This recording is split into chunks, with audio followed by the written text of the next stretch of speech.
to just that corner of the kitchen where she's like slumped over. As investigators look around the 2-bedroom apartment, they notice that everything is clean and well kept. Nothing seems to be out of place, and it doesn't look like anything's been stolen because there are still valuables in the apartment, including 3 laptops, Ellen's purse, and her engagement ring, which, according to the family's PI, Tom Brennan, she wasn't wearing at the time. Homicide detectives from the Philadelphia Police Department don't see any signs of a struggle, not in the kitchen or anywhere else.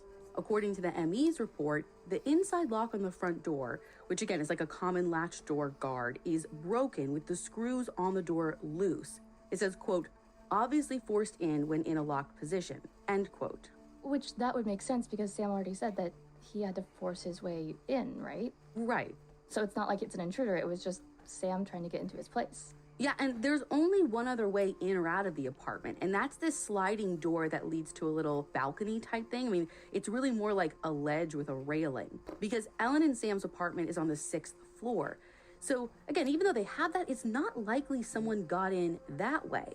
Plus, again, even if you have a Spider-Man like scaling the place, there was actually fresh snow outside. Remember, this is a blizzard. And so there's snow on the balcony ledge that hasn't been disturbed. Like there's no tracks, there's no footprints, nothing. Now back inside the apartment on a nightstand in the main bedroom, investigators find 3 medications prescribed to Ellen. They find Xanax, Klonopin, and Ambien. And they've all been prescribed by a psychiatrist named Ellen Berman. Police also find a notebook in Ellen's purse where she had to track her state of mind while taking the various medications. Now, the last entry is from 10 days earlier, although I'm not sure what it said because it's not in any of the reports. An investigator from the medical examiner's office gets to the apartment around 8:30 p.m., 2 hours after Ellen is pronounced dead. And he notices that she doesn't have any injuries on her hands or her wrists or her forearms. So basically no defensive wounds. Right, nothing that looks like defensive wounds to them anyway.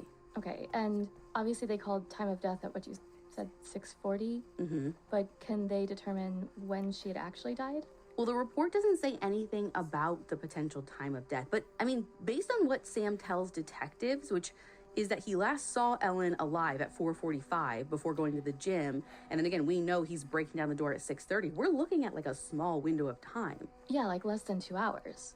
Yeah, and honestly, probably even less than that because you have to imagine, again, he was like banging on the door and texting her and calling her, he says, before then. So it could be even smaller than that. So police want to know everything Ellen did leading up to that small window. And what they learn is that she had gotten home earlier than usual that day from her job as a first grade teacher. They had gotten off early because of the snow. Basically, the entire Philadelphia public school district had been dismissed around noon that day.